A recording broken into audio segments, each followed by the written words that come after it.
Let's talk about Elisabeth Kubler-Ross. You might not know her name, but you have certainly encountered her work.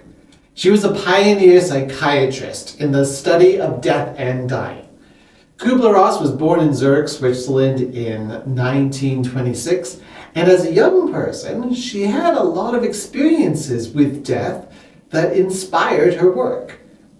She noticed a lack of instruction that medical schools were giving on death and dying, and so she began a process of studying terminally ill patients. In 1969, she published On Death and Dying, which was a landmark study that changed the way society approached death. Kubler-Ross was instrumental in the movement towards hospice care. She was fearless in her support and care of HIV/AIDS patients, and she took a serious look at near-death experiences.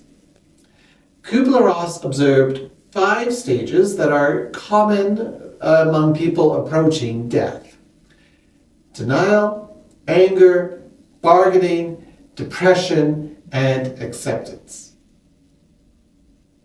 These aren't linear stages, not everyone's going to experience all of it, but they are common traits.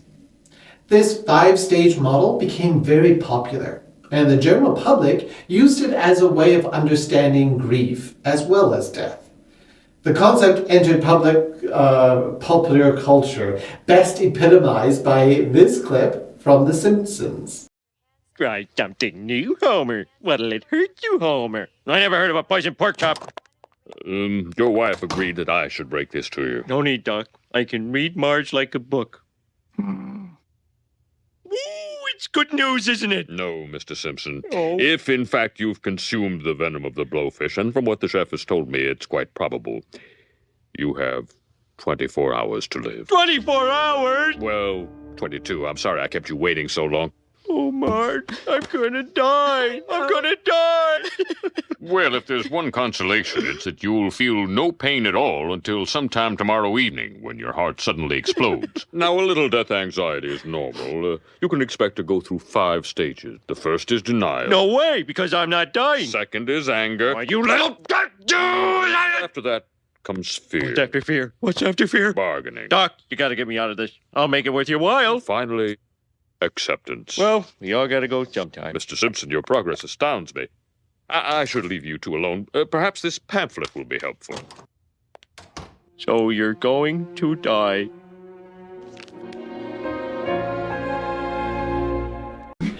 The 5 stages was incredibly helpful in getting our society to talk more freely about death and grief in a way that we weren't doing before. However, there are some problems with it. There's some legitimate concerns about the scientific rigor of Kubler-Ross's methods, and other studies have not found similar results.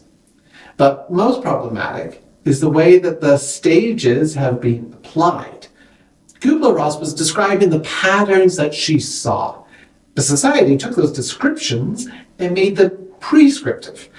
People were now expected to be going through all 5 stages and to do them mostly in order. If you didn't experience those stages, it was assumed that there must be something wrong with you, that you're either suppressing your emotions or you are stuck on a stage and can't move on. You can imagine how harmful those attitudes can be. Maybe you felt pressure or guilt when your grief didn't match what people were expecting. Nowadays, the stage model of grief has grown out of fashion, and there are other theories around grief. We'll talk more about those in this week's Bible study. To sum it up, essentially, the experience of grief is diverse. While there are some commonalities, your journey with grief will be as unique as you are. We may not all fit into the 5 stages of grief, but the career of Elisabeth Kubler-Ross was pivotal. It helped a lot of caregivers, especially clergy and elders, as we work with those who are dying and their loved ones. I think we can be grateful for her work while also looking at newer ways of viewing bereavement. So, Blessings on you as you grieve or support others in their grief.